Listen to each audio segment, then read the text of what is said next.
love to start at the beginning. So right when you graduated college, you landed a pretty incredible job at Nike's LA office as a brand marketing coordinator for Nike Women. Talk to us a little bit about what that role was like and what you learned while you were there. Definitely kind of a dream job coming out of college. I think I went to University of Oregon, and Nike is University of Oregon is the mecca for Nike. It's the home base, it's where the brand was born.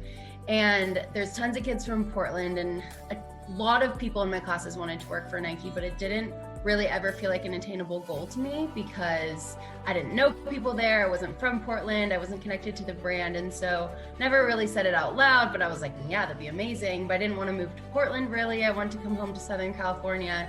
And I learned that Nike had an office in LA and also in Chicago and New York. And I was like, you know what, if I could figure out a way to get there, that would be incredible. I was connected through a girl that I went to college with who was a recruiter working on filling the position, and she reached out to her on LinkedIn and was like, hey, I know you work with Nike. She worked in an experiential marketing agency, but like as a recruiter for them. And their client, one of their biggest clients and client she worked on was Nike. And I was like, I see you work with Nike. That seems like an awesome agency. Can I learn more? And she was like, oh my gosh, I'm actually trying to fill this position for them right now. I think it would be perfect.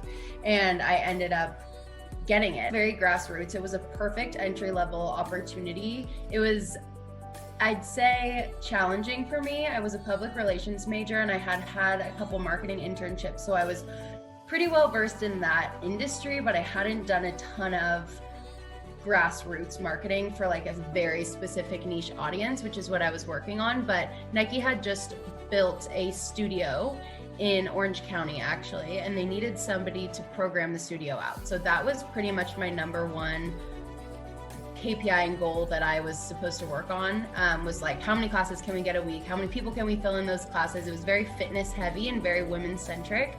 It was incredibly fun. I met a ton of people. I was working through identifying influencers and bringing them into the studio, and at the same time, seeding the right product on the right people and learning a ton. And I was building marketing plans for Nike Women for, right when I graduated, and it was definitely intimidating. And I learned by doing, kind of was building the plane while flying it, but it was an incredible opportunity and I'm super grateful and love that job. I think I was super hungry at the time. I didn't really take it all in as much as I should have because I was just so ready for the next step. It was a contracted position. So I was like, I want to be full-time. I want to have that Nike black badge, they call it. And I was just ready for the next step. And I ended up getting there, which was amazing, but that job was incredible. And I wish I could go back in time and relive it. Okay, so this is something I hear all the time of girls who are like, do I accept a contract position? Like it's not a full-time one. Like, yeah. Is that a right decision? Do you have any like advice for people there who are kind of considering whether or not they want to accept a contract role? I do. So I was trying to decide. I was at the same time I was interviewing for this contract role, I was also interviewing for a full-time position at a skincare company. And the skincare company was like paying a little higher, not a lot higher, but like there was a slight pay increase. And it was just more, like it would have, it didn't end.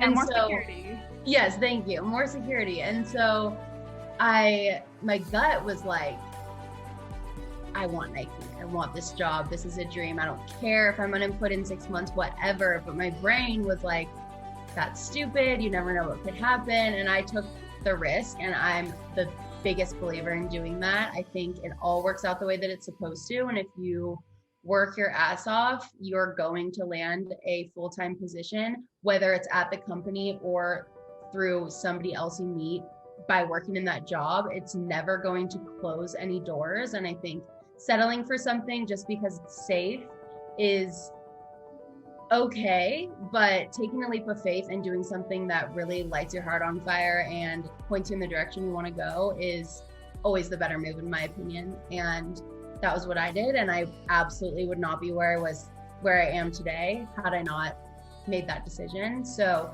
I would say always take the contract opportunity if it's something that you think could open up a ton of doors. Especially when you're starting out, you just graduated, like everyone thinks like I have to have it all figured out, but you were so young at that point, like you can make so many mistakes and everything's gonna work out totally fine. So like your advice there to never settle, like if I could put it on a billboard everywhere, I would, because so many people take that safe route. Like it's a job that they don't really like at all, but it gives them a paycheck, so they're, they take it. But holding out, as you've shown, is like totally worth it in the long run. And I think if it is a job that you aren't interested in, like, unfortunately, I know multiple people who have been they're still in that industry 5 years later because they kind of got pigeonholed, and now they look back and their dream's kind of gone. And of course, it's never too late to switch careers. It's never too late to make a new dream and follow it. But, taking the safe route isn't going to catapult you ahead, I don't think, ever. All right, you can't do those in-person events when there is a deadly virus out there. So it switched your position to a fully digital one, which is a huge switch for you. So talk to us a little bit about what that shift was like and how you adjusted. Yeah, so prior to COVID, in between like Nike Women and COVID, I worked on cross-category jobs, so touching every specific category that Nike owns, for driving sales and traffic to Nike stores. And it was an awesome job. I learned a ton, but when your stores close because of a global pandemic, there's really no traffic or marketing that your traffic or sales you want to drive or marketing that you can do. And there's tons of reasons for that outside of just the pandemic. I think 2020 slapped us all in the face and changed the way that we think and changed the way that we operate on a day-to-day basis. And of course, that's going to affect your work regardless of kind of what your goals are in that job. So I ended up moving over to a different team and doing a stretch assignment for the digital and membership team. And it was mainly because my job just wasn't a priority for the brand at the time. COVID obviously changed a lot for everyone, and those changes still to this day have not gone away. But because of it, there's definitely a silver lining of the digital experience that I gained. Digital was an important piece of my previous role, but getting to shift and work completely on that, and also shift my way of thinking, my way of working, and really reevaluate kind of what really mattered. We're marketing shoes and clothes, and there was so much more happening in the world that I had to rethink like what was important and how we could authentically speak to and market to an audience that was really, really struggling for a million different reasons. I'm a big believer in finding the silver linings in things. And it was a big change, but it was a big learning. What is your advice when it comes to speaking authentically to different audiences? I think the most important thing is to give the right people a seat at the table.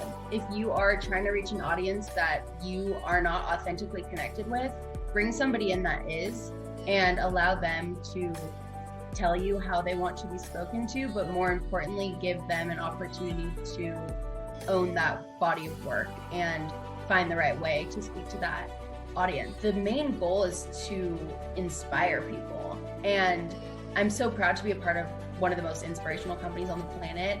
Getting people inspired to achieve their goals, try new things, get in shape, whatever it may be, is a unique way to speak to an audience.